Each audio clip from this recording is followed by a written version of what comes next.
The Parenting at Mealtime and Playtime program is here to assist you in your discussions with families. We aim to provide tools that will make your interactions more meaningful in the limited time that you have with them and to contribute to positive, healthful behavior change. In order to access our resources, we recommend you visit our Ohio AAP website. This is the easiest way to access the PMP materials. This is available to all public health officials at no cost and no login is required. When you visit the website www.ohioaap.org/PMP resources, click the box that best suits your role. If you're a community health worker that works with the care coordination system, you will find our handouts within CCS as well. Our mobile app has several resources that may be helpful for you or your clients. This mobile app is free to download in the App Store or on Google Play. When you search for the app, search for Parenting at Mealtime and Playtime rather than PMP to be sure to find the correct mobile app.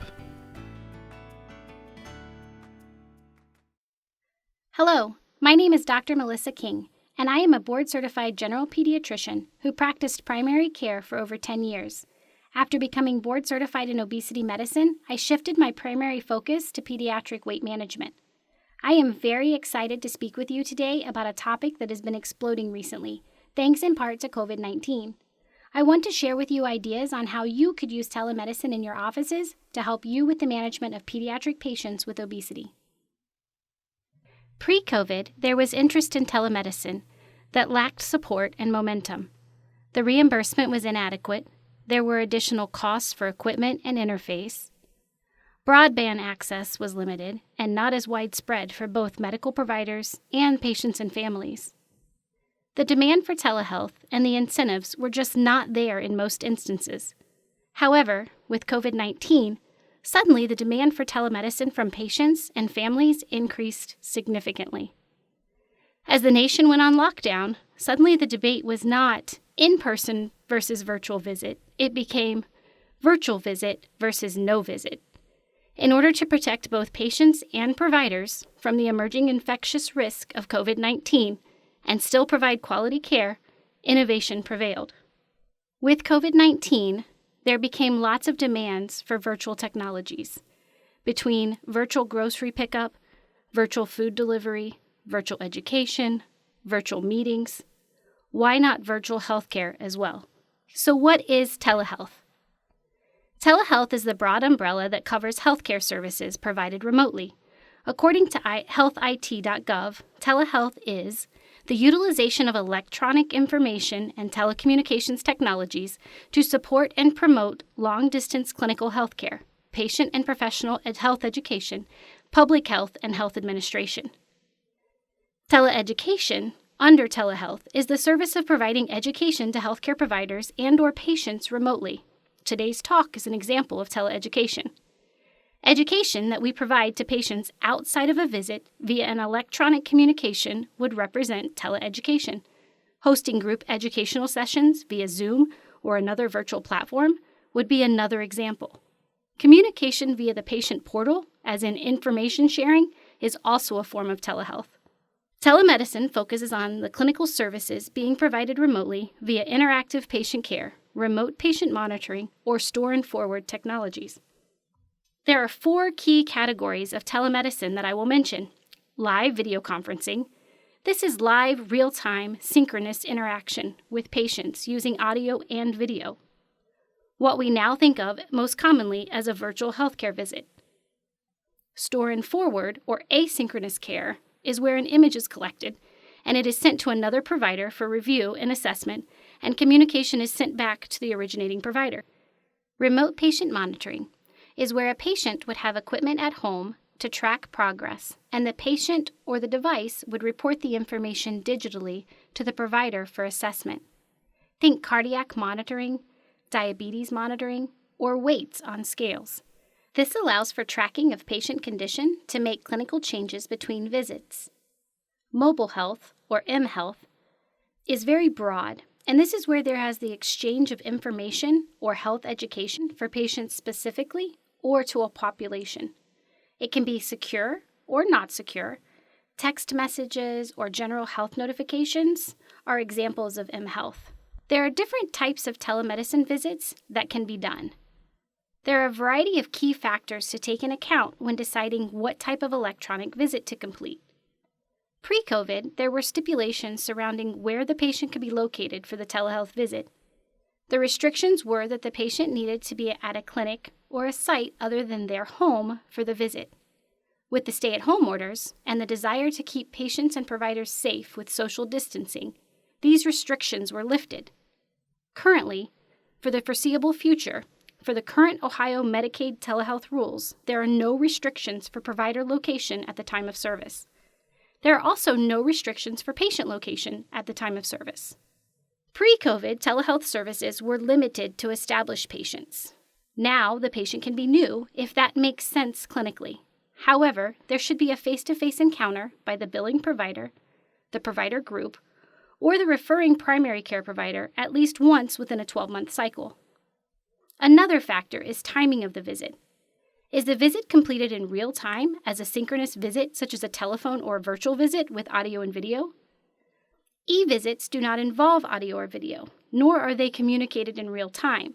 The communication between patient and provider have a timeline for completion, but it is not an immediate back and forth. Other factors to consider are the initiating party or the platform being used. The chart here provides some descriptions of different visit types available as part of telemedicine. In November 2020, Ohio released the Ohio Revised Codes governing Medicaid telehealth. These codes outline how providers can handle virtual patient encounters. Providers must maintain documentation of visit and type of telehealth used. There must be one in-person visit per 12 consecutive month period or referral back to their home clinic for annual visit. Medical decision-making for billing is not to exceed moderate complexity for both new and established patients, meaning no level 5 visits. The overall premise is to be able to maintain the same timeliness and quality of care when in-person visits are not available, either due to patient, practitioner, or office concerns, i.e. during a global pandemic. Based on billing guidelines, you may need to have a GT modifier, you may need to have a documented place of service code for the treating provider, or you may need to use a modifier identifying patient location. I would speak with your billing department directly to see which stipulations you need for your documentation. Now that we can do telemedicine, why do we need to do telemedicine for our patients with obesity? As you all know, the COVID-19 pandemic has affected our children tremendously, and unfortunately much of the time in a negative fashion. While some families have thrived with the reduction in activities and have spent that time cooking, eating more as a family, enjoying nature by taking family walks, there are many families that have experienced additional burdens. When I discuss environmental and behavioral factors affecting obesity, I tend to focus on 6 main areas: nutrition, mindful eating, physical activity, sleep time, screen time, and stress.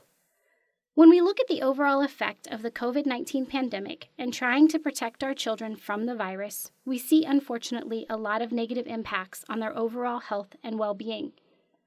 Overall, there seems to be less daily movement. Full-time, in-person class schedules put children on a routine for sleep, eating, even providing a baseline number of daily steps. With the movement between classes, there was a moment of mental health refocus and recharge to prepare for the next class. Even with virtual synchronous learning, these kids are often spending break time playing an electronic game, or texting with a friend, or watching videos, TikTok, YouTube. With asynchronous learning and even hybrid learning, we are seeing more and more children with disrupted sleep and wake cycles, irregular eating patterns with regards to meal times and excessive snacking. A number of families are facing worsening food insecurities, which we know are associated with poor nutrition overall. This has been a collective stress over the past year, burdening our overall major problem of a high prevalence of pediatric obesity. What are those baseline numbers, you may be asking? Well, here is some of the baseline data for Ohioans pre-COVID. The Ohio Department of Health conducted a BMI screening of preschool children ages 3 to 5 during the 2016-2017 school year. A randomized sample of 82 early childhood education centers and public preschool programs were selected to yield data for Ohio in its 4 regions. A total of 3,098 children were screened. Of those, some 3,000 children, it was identified that 25.7% or a quarter of those children, were classified as obese or overweight in 2017. This represents the group of children whose prepubertal BMI was greater than the 85th percentile for age and sex. Looking at this data with regards to obesity only and including older children, we're going to look at data from the National Obesity Monitor, which measures national childhood obesity rates and adult obesity rates using data from the National Health and Nutrition Examination Survey, or NHANES. Data from 2000 to 2016 showed stability in Ohio with regards to the obesity rate. Remember, obesity is defined as the BMI greater than or equal to the 95th percentile for age and sex. This dataset noted only a slight increase in children of WIC participants ages 2 to 4 from 11.6 to 12.4%. When we look at the teenage or adolescent group, the trend was hopeful. For these 10 to 17-year-olds, the rates decreased from 18.6 in 2016 to 15.7 in 2019. Remember, these are the numbers representing patients greater than or equal to the 95th percentile, or the obese category. But then the pandemic hit. So how do we handle these changes when we are struggling to even get kids in the clinic? First, let's review our overall goals for pediatric obesity management, and then we will discuss how telehealth can help. The algorithm for the assessment and management of childhood obesity in patients 2 years of age and older is based on the 2007 Expert Committee recommendations, new evidence, and promising practices. It provides practitioners with an evidence-based roadmap for the assessment and management of pediatric obesity. It is published by the American Academy of Pediatrics Institute for Healthy Childhood Weight, which, by the way, is a great website to check out. It is full of resources targeting primary care providers. So let's break this down. As the title states, this algorithm is for all patients 2 years of age and older, with key components of obesity management targeting the assessment of healthy eating and active living behaviors, as well as providing prevention counseling. Using telehealth for these patients is a solid match, because this work can be easily done over the phone or virtually with some practice and creativity. Using the patient's body mass index, which would have been obtained during a well-child visit within the past year, or using current measurements obtained by the patient at home, as well as assessing family history and any positive findings on review a system or physical exam, we can determine the cardiovascular risk and follow a color-coordinated pathway.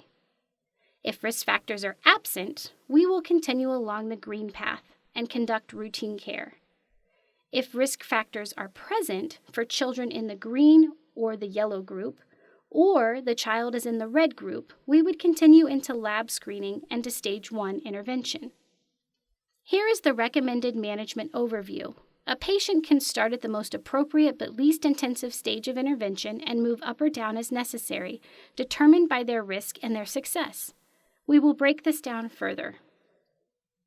The algorithm breaks down the stages into interventions that become increasingly complex and costly. A patient should enter the algorithm at the least intensive stage and advance based on their level of risk, their response to treatment, and their level of motivation. Each stage is assessed after 3 to 6 months to determine the need to continue, advance, or retract. Using an empathetic and empowering counseling style, such as motivational interviewing, seems to be the most successful for eventual cardiovascular risk reduction. Weight change should be slow. For children 2 to 5 years of age, this should be no more than 1 pound per month. For older children and adolescents, weight loss should be at a rate of no more than 2 pounds per week. I reinforce this by celebrating decreases in the slope of weight trajectory or a plateau of the weight gain, as much as I celebrate any weight loss. As a matter of fact, if a child has rapid weight loss, this may be a red flag to me, so I evaluate their eating patterns more closely, specifically looking for hyper-restrictive eating or food avoidance. I stress the importance of a healthy relationship with our energy source and encourage regular eating patterns with a balanced diet and mindful behaviors, rather than recommending any particular calorie count or fad diet.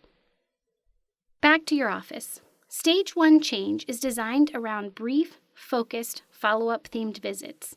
If you have the ability to partner with a dietitian, social worker, health coach, or other providers, use their skills and partnership to promote the development of these increments of change.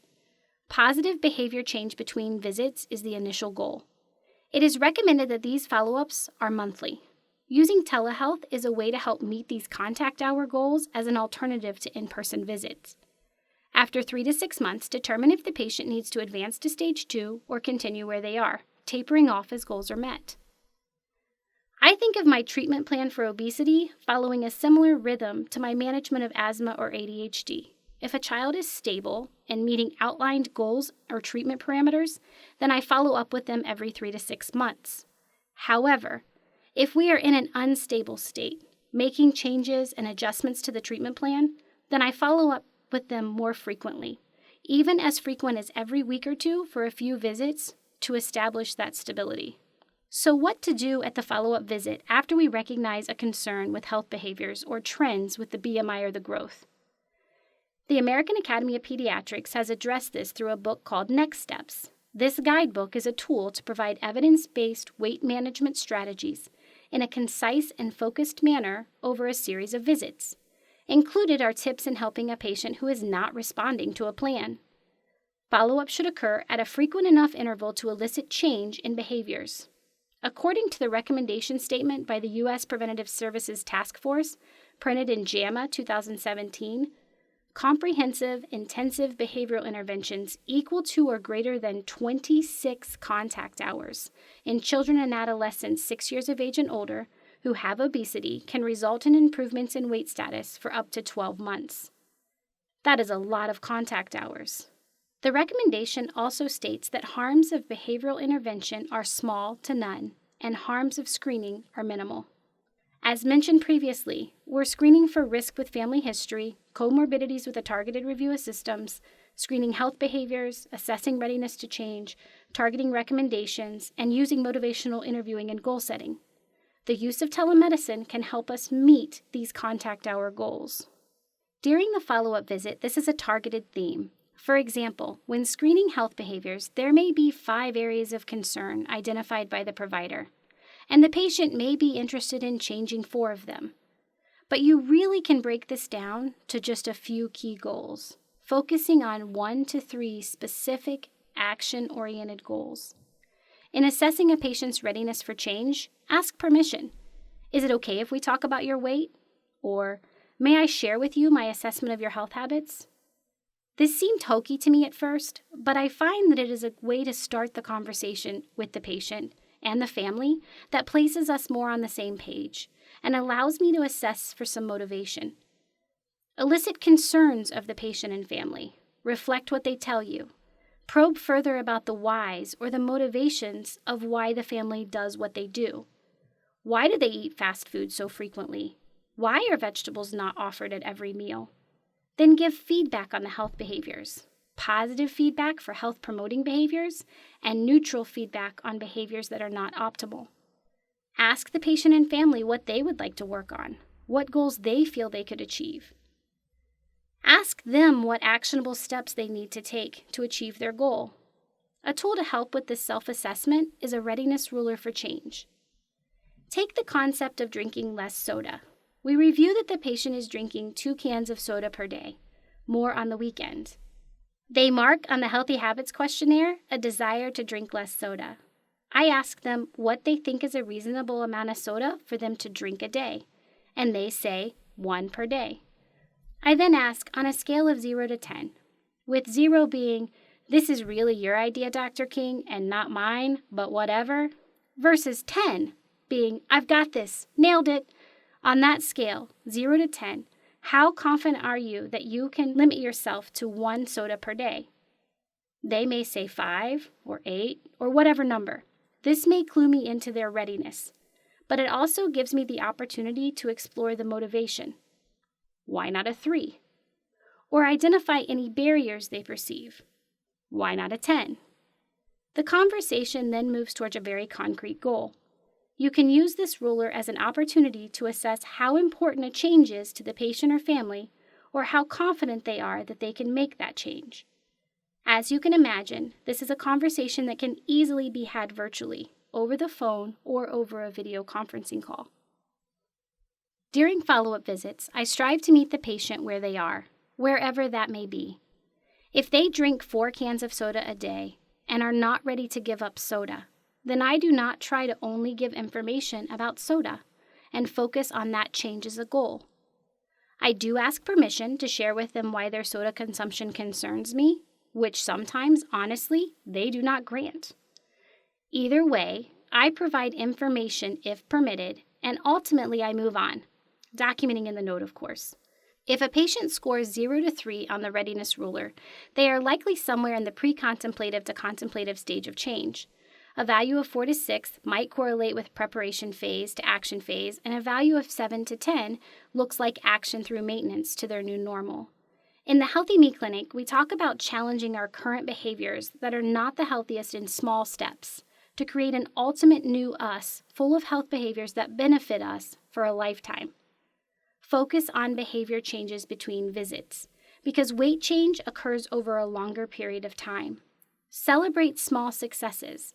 I find that if a patient comes into a second visit and they are discussing with me how they've become even more aware of their own health behaviors, regardless if those behaviors are currently what I identify as positive or negative, I celebrate the fact that they are being more mindful and more intentional about their choices. One of the first steps for change is recognizing the need for change and where opportunities for change may exist. Set SMART goals: specific, measurable, achievable or action-oriented, realistic and relevant, and timely. I tell my patients that they cannot simply state, "I want to lose weight," or "I want to be healthier." They have to break down what that goal is and the steps necessary to get there. A SMART goal would be, I am going to limit my soda intake to 1 per day between now and the next visit. This is specific, focused on the sugary beverage intake. Measurable, 1 per day. Achievable, they can drink something other than soda. Realistic, not making such a drastic change that it is unlikely to be sustainable. And it is relevant because they are currently drinking more than 1 soda per day. It is also timely. If they mention something about working out at a gym, but they have no gym membership and they have transportation issues, then we tweak the goal because that particular goal may not be realistic or achievable at this time. If they say they are going to limit fast food, but currently only report eating fast food 1 to 2 times per week, then I question how relevant that goal may be. I set them up when making the goal that we will gain information whether they meet the goal or not. If they meet the goal, we set another one. If we don't meet the goal, we assess what happened. We identify what the barriers were. Motivational interviewing is a non-confrontational, patient-focused counseling method to help patients explore and resolve ambivalence and insecurities to change, seeking to find the internal motivations to elicit behavior change. Most people do not need information to change, they need motivation. We know that many aspects of health are very related to our health behaviors and less with medicine. Motivational interviewing is not authoritative. No one likes to be told what to do. This often brings up defensiveness. Motivational interviewing does not have an us versus them approach. It does not mandate specific goals or offer unsolicited advice or feedback. It does not threaten with negative consequences if change does not occur. It is a partnership, a collaboration. You identify the patient's perspective, hopes, ideas, and motivational interviewing presents itself non-judgmental and accepting, emphasizing and respecting a patient's autonomy. Decision about change becomes a conversation. I have to remind myself of the saying, I will catch more bees with honey. Sometimes the patients are in a pre-contemplative stage, but if they are in my office and they give me permission to share information with them, then they are hearing a message and I am planting a seed. If change was easy, would anyone even need us to recommend it? Motivational interviewing is designed to elicit change talk. This may be direct, he wants to lose weight, or indirect, she would like to be able to do a specific activity like rock climbing, or by an expression of desire, I do not want to develop diabetes.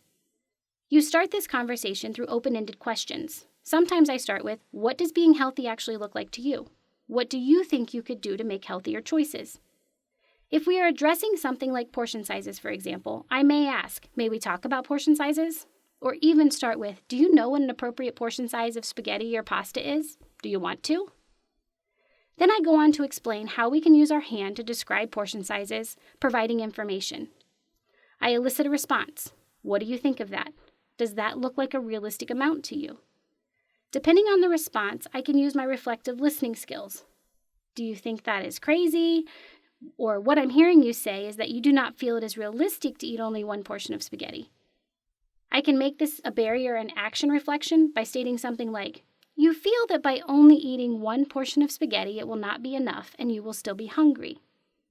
This opens up the conversation in various directions. Is there anything you could do if you still feel hungry? Or, is there anything you could do that you think would fill you up without eating a larger portion of pasta? Sometimes the patient will respond with what we call sustained talk. This is where the patient is defending the status quo. But I like to eat pasta. But we don't cook other things when we are eating spaghetti. The key to your provider response is to not react negatively. Use techniques such as double-sided reflection, affirmations, or reframing. Double-sided reflections tell the patient you've heard their pros and cons. You really like spaghetti, but you do feel that you may eat too much in one setting.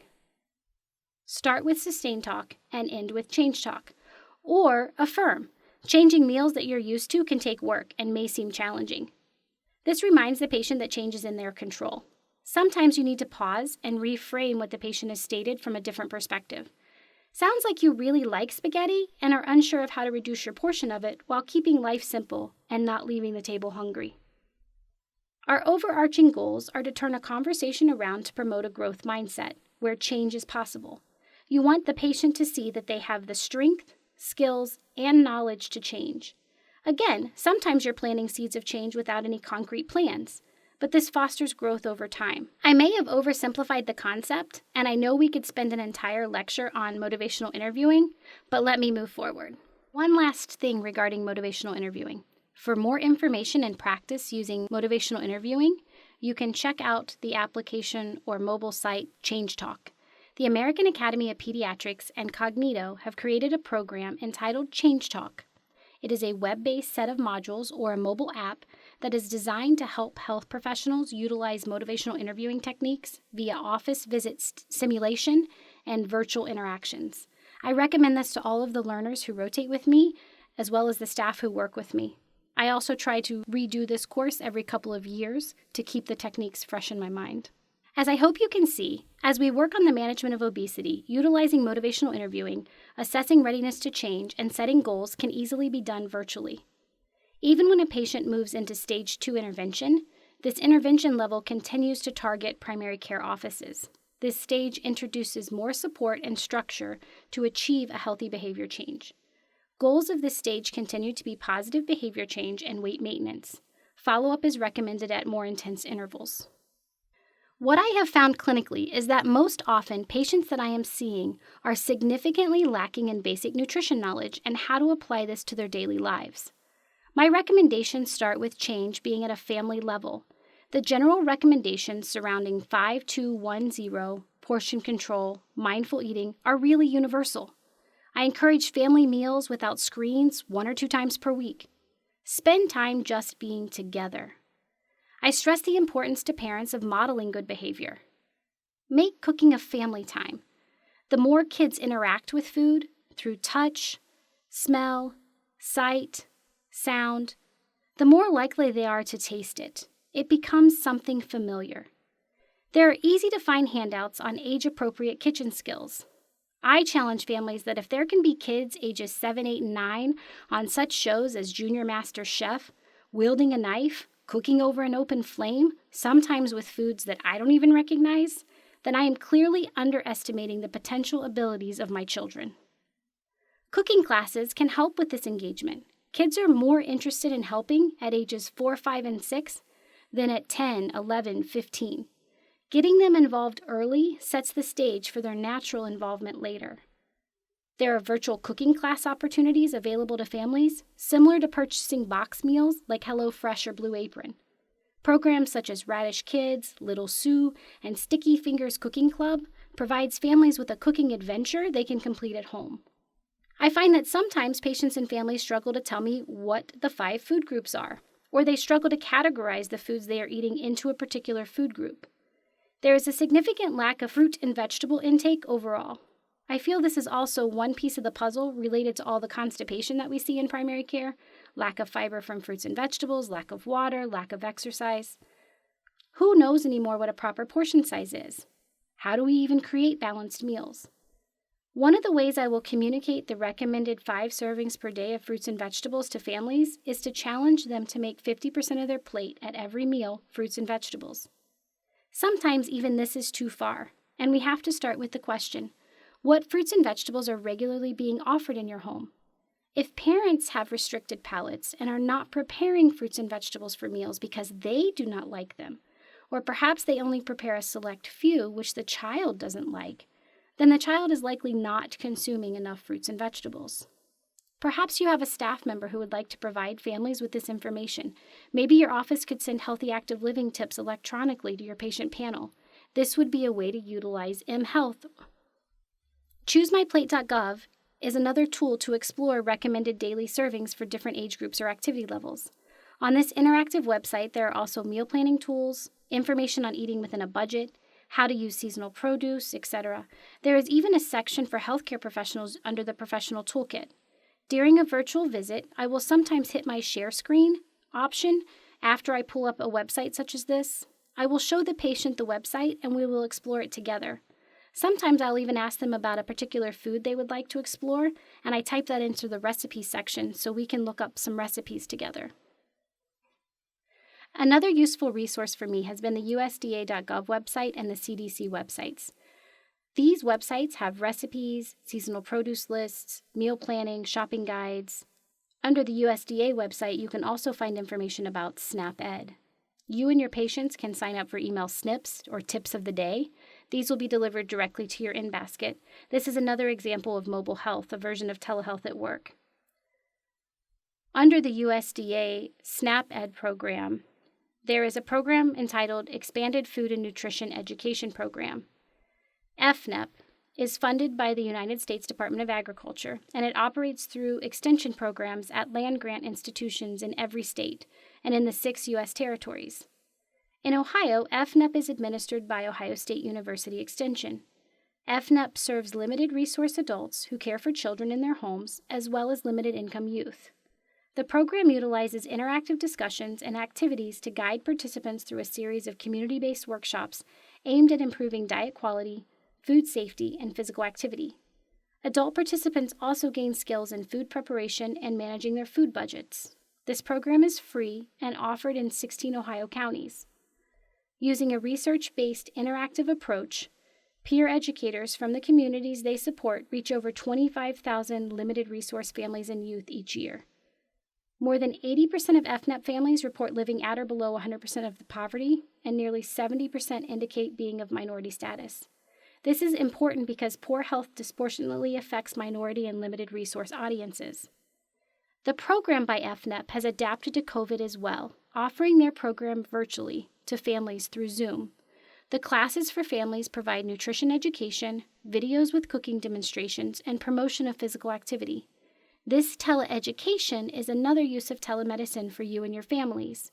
You could connect with an FNEP program to set up a class specific to your patient panel or your community. Now let's get active.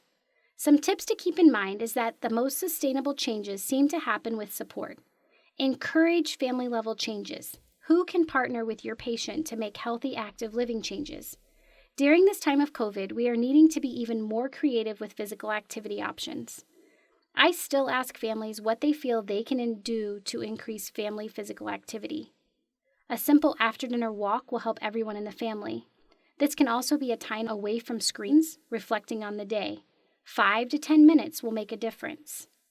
Does the family have a family membership to a gym? This is more important during the winter months here in Ohio because for most inactive families, they do not want to be outside in the cold, the rain, or the snow.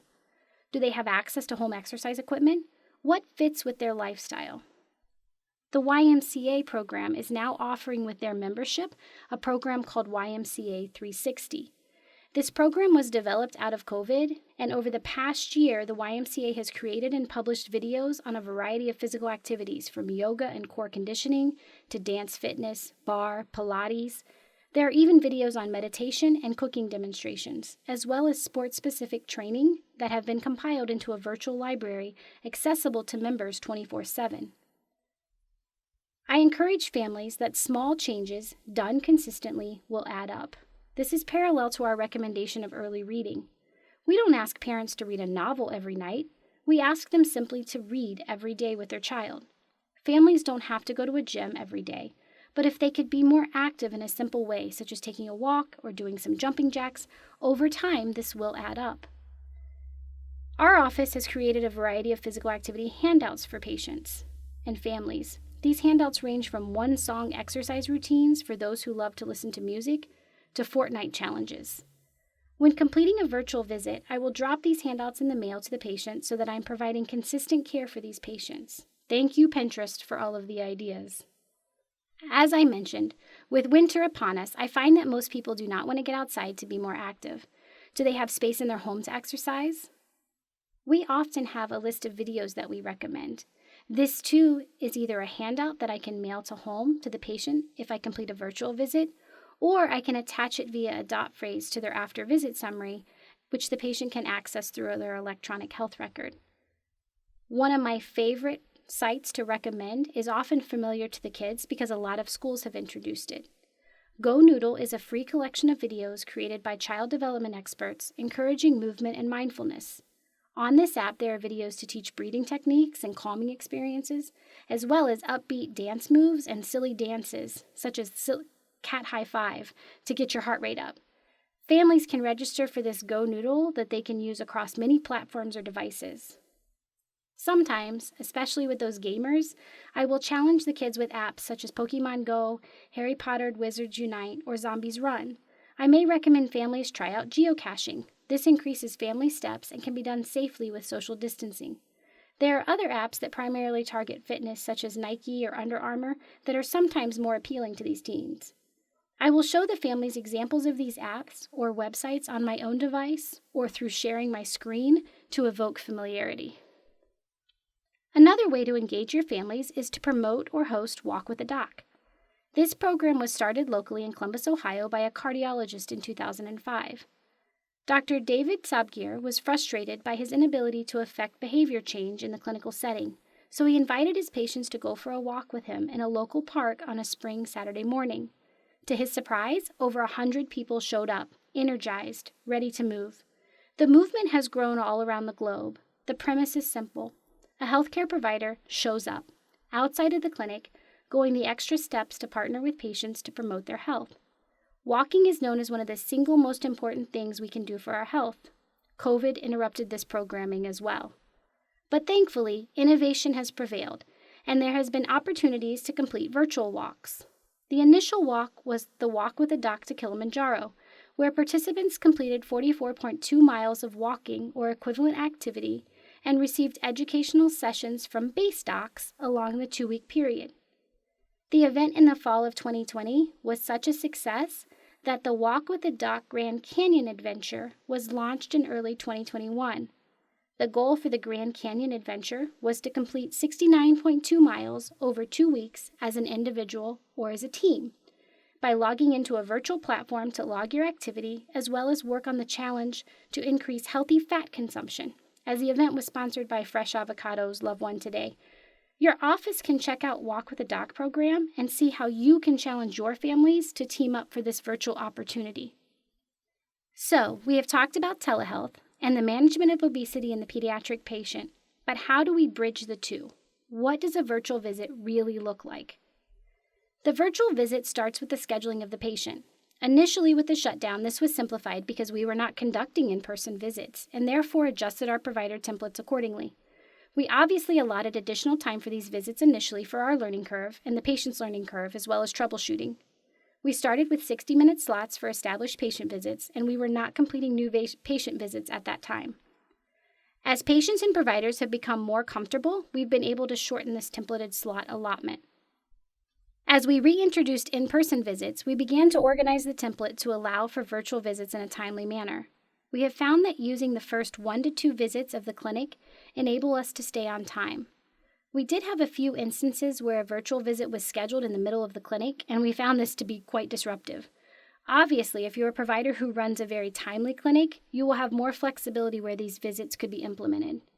One advantage to adding in virtual visits at the beginning of the clinic for me was that I started offering 7 o'clock and 7:30 virtual slots, whereas I had typically only offered 8 a.m. in-person slots. I have surprisingly found those virtual slots to be desirable by patients and families. Another idea for scheduling templates was using a later slot than I would typically offer in person. With my last in-person visit slot at 3:30, I opened up a 4:30 and 5 o'clock slot virtually. Since conception, I have even opened up later visits 1 day per week as an evening virtual clinic to accommodate daytime working parents and school hours. Another template idea is to use an entire clinic as a virtual clinic for a 4-hour period. As you build your virtual practice, you may consider creating a virtual clinic. With the current relaxation and regulations of where providers are located at the time of the visit, this may allow providers to work from home. Once the patient has been added to the schedule for the first virtual visit, there is some pre-work to get done. The patient needs to have the right tools to be able to complete the visit. Staff can assist the patient with this at the time of scheduling the appointment, in person or verbally. This may include access to a patient portal or electronic health record. Families should be reminded of who should be present at the time of the visit, patient and guardian. Reminder calls could be sent prior to the visit to help with show rate. In addition to the in-person or verbal assistance, handouts can be provided to guide the patients and families on the steps they need to complete to be ready for the virtual visit. It is helpful to have a designated champion in your office for this step because often there's troubleshooting necessary that becomes easier with experience.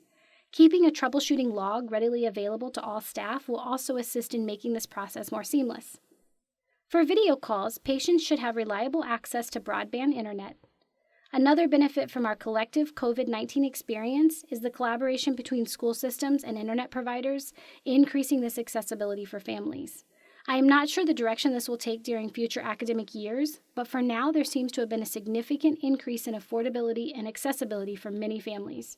They should also have access to a device able to complete the visit and any necessary applications downloaded. If the family intends on using a computer issued from school or work, they need to ensure that they have permissions necessary to complete the visit. This is where a reliable telephone number to reach the family with reliable cell service at the time of the visit will help work through any problems. The first visit can be challenging, but like most things, with time and practice, these visits types become a very good offering to have in your service line. Starting the visit can be handled different ways. Registration process will depend on your particular clinic flow. Pre-registration may be a process that aids in efficient flow. After the patient is registered for the visit, they will arrive for the visit, which will allow the rooming process to begin.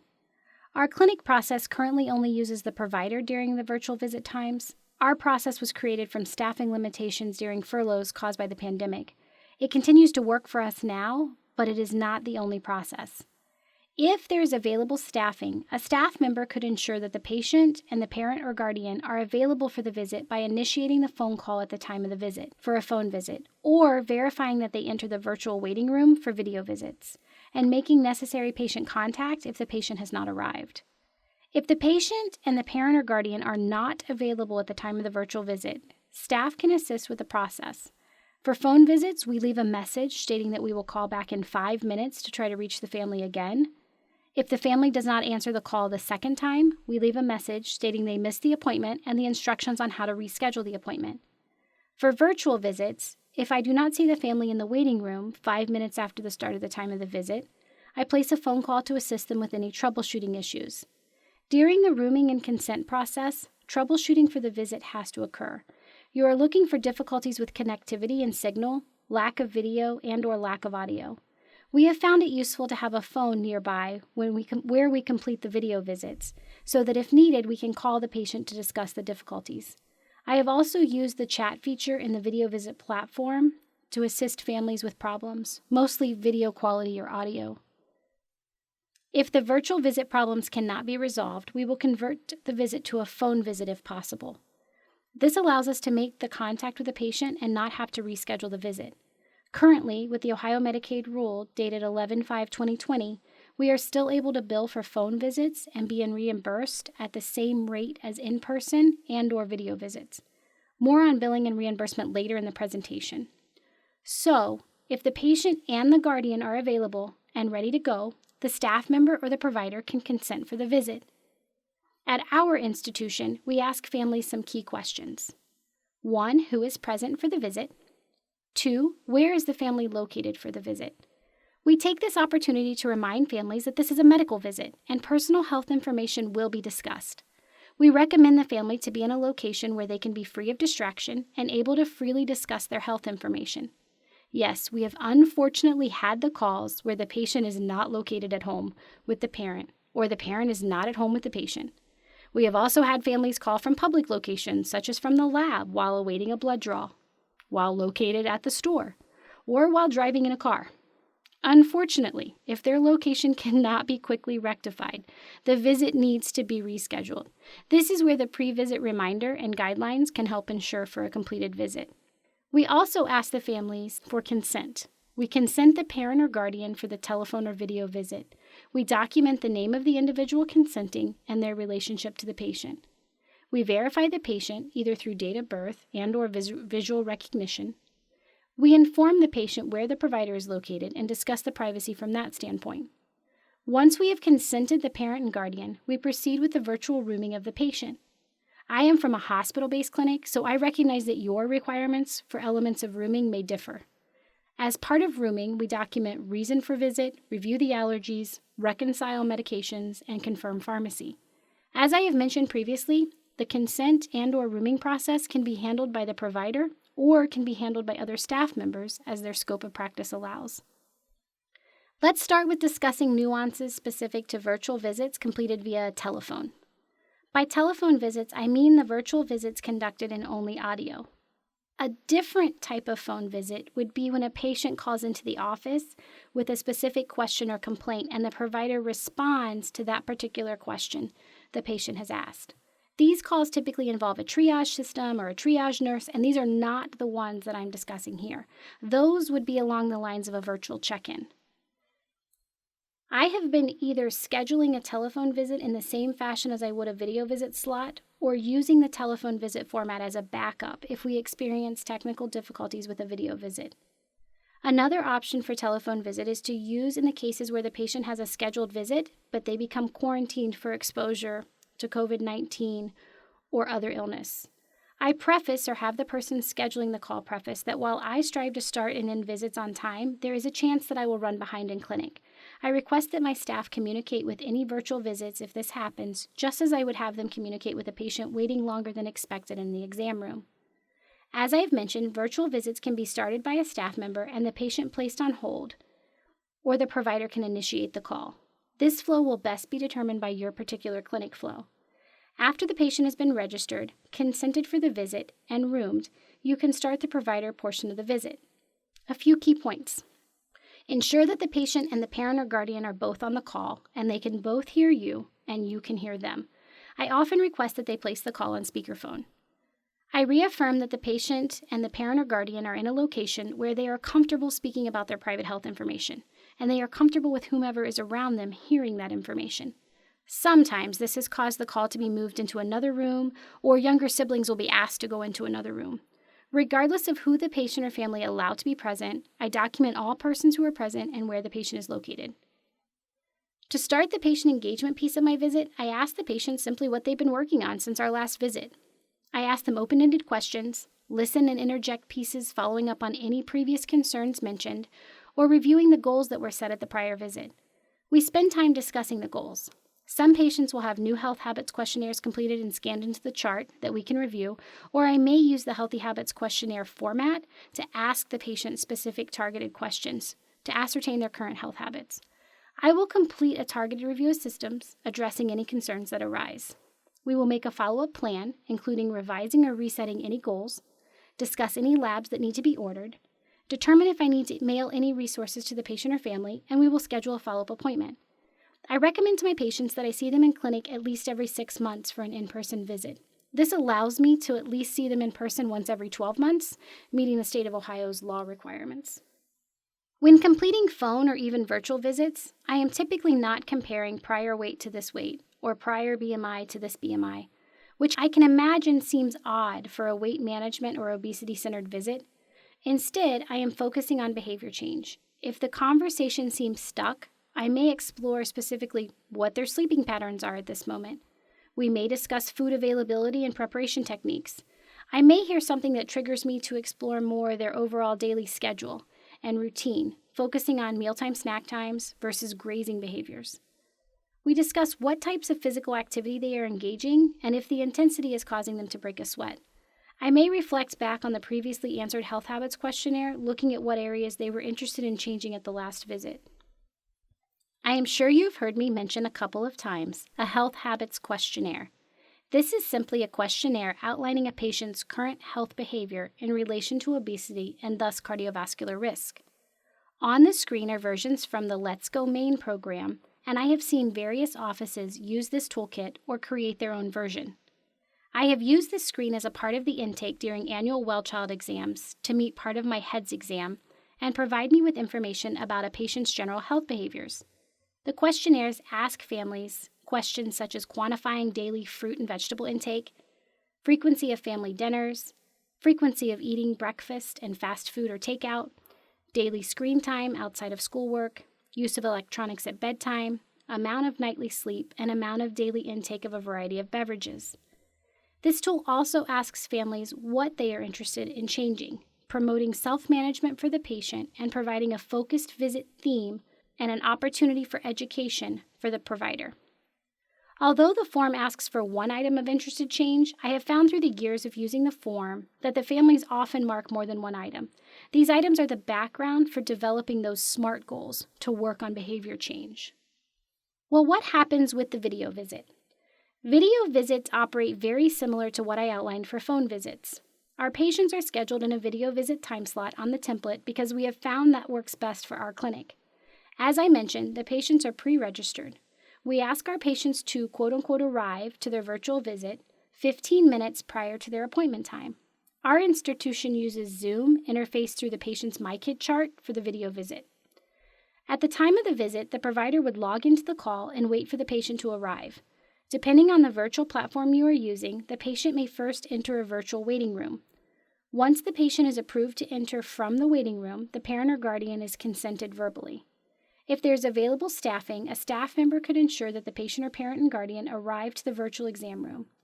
During verification of the patient, I can use visual recognition to confirm the right patient in addition to or in place of date of birth. History of present illness in my management of obesity begins with my interval history. I ask the patient what they've been up to since the last time I saw them. We discuss any visits that may have happened with other related subspecialists. We discuss any medication changes or other testing. With new billing guidelines effective January 1, 2021, the history components can be collected via a portal or a questionnaire and reviewed by the reporting physician or other qualified healthcare professional. I take this time to share my screen if they've had any new labs since the last visit. I find that by using the share screen element from the virtual platform, they can both see the results themselves and hear my interpretation of the results. We review any goals that were set at the previous visit. In discussing the goals from the previous visit, I will ask if they feel the goal was met or not met. For example, a goal may be to eat something for breakfast each day, at least 5 days a week. If the patient feels they were successful at this goal, I ask them to tell me more about what they've done to meet this goal. We discuss what they've noticed since meeting that goal. For example, with the breakfast goal, have they noticed a difference in their hunger during the day or a snacking difference during the day? Have they noticed an energy difference? We then discuss if they feel the current goal is accomplished and sustainable to be marked completed, or if they feel they need to tweak the goal. If the goal was not met, then we discuss what barriers they encountered. We determine if this needs to continue to be a goal moving forward, and we document it accordingly. From there, I ask a targeted obesity-centric review of systems. Interesting to note, with the new E&M guidelines for 2021, elements of history and review of systems are to be medically appropriate, but not elements of determining level of service. I ask about any measurements such as height, weight, or blood pressure that may have been taken since the previous visit.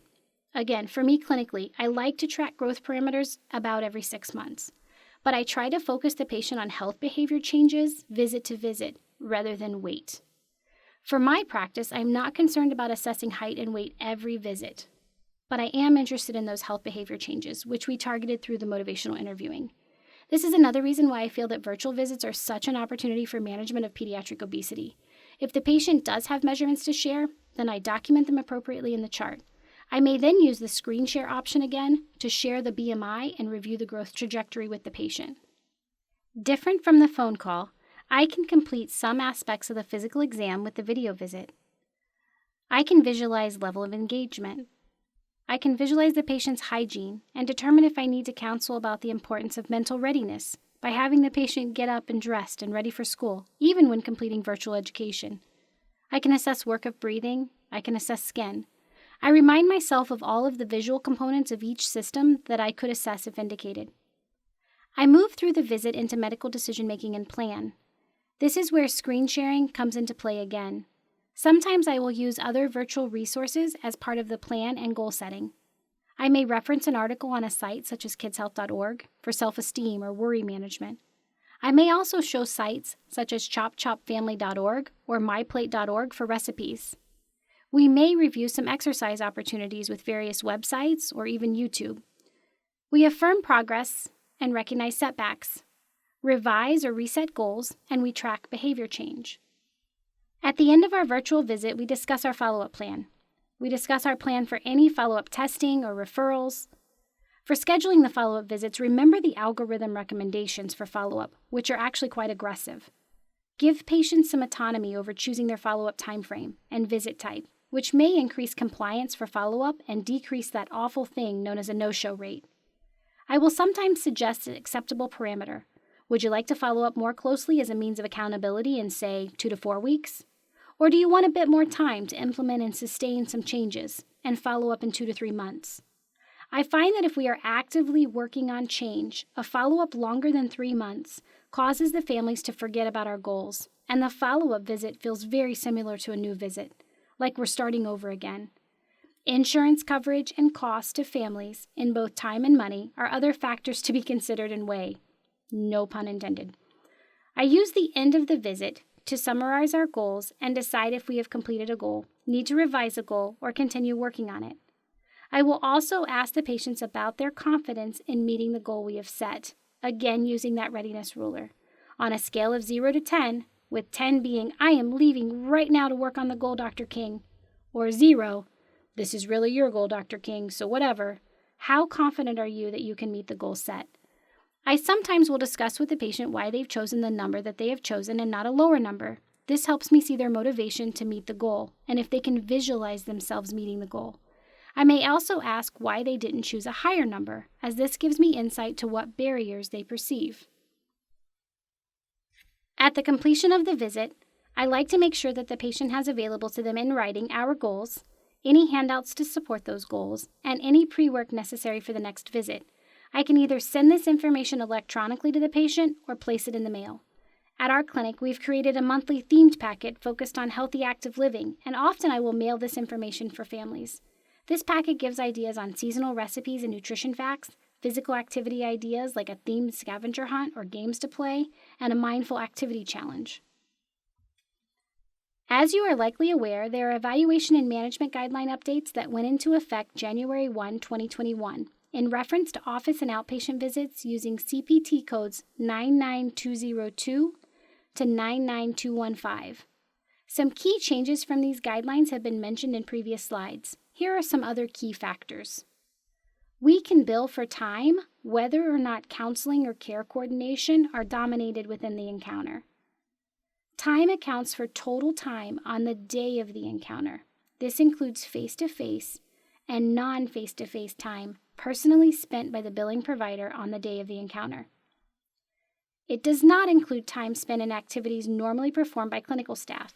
So if the provider is involved in the rooming process and consent process, as I mentioned earlier, the time spent completing those activities would not be included in the overall time. Additionally, If the node is not closed on the same day and the billing provider completes documentation on a different day, the time spent in the chart, not the same day of service, does not count towards total time. However, time spent in the chart on the same day with pre-charting and post-visit charting can be included in that total time. If not billing based on time, then one would bill based on medical decision-making. The basis of your billing, time, or medical decision-making can vary between patients. It does not have to be an all or none type of billing. There have been some clarifications and changes made to medical decision-making that should be reviewed to optimize your billing as well. Different from in-person visits is that billing cannot exceed moderate-level decision-making when completing a virtual visit, telephone, or audio-video, which I interpret to mean no level 5 billing for telehealth. The Ohio Medicaid ruling, however, was published and went into effect in November 2020 prior to the E&M guideline changes, which went into effect January 1, 2021. So keep your eyes peeled for more updates, clarifications in this area. Be kind, not only to the patients, but to yourselves. Be patient. You are planting seeds through education and encouragement with every visit, every encounter, and you never know how long it will take for that fruit to grow. I am always looking for ways to encourage families to live healthier. One positive quote that I like to share with families, especially when they are frustrated, is this: "If you quit now, you'll end up right where you first began. When you first began, you were desperate to be right where you are now. Just keep going." Or as Dory says it, just keep swimming. I thank you for your time. We sincerely appreciate you spending your time with the Ohio AAP to learn more about these important topics impacting children's nutrition and play. You can access the Parenting at Mealtime and Playtime resources on our Ohio AAP website. Thank you to our presenters for all they do for the Parenting at Mealtime and Playtime program and for Ohio's children. If you have any questions for Ohio AAP, please don't hesitate to call us at 614-846-6258. A big thank you to you for your ongoing efforts to assist Ohio's families.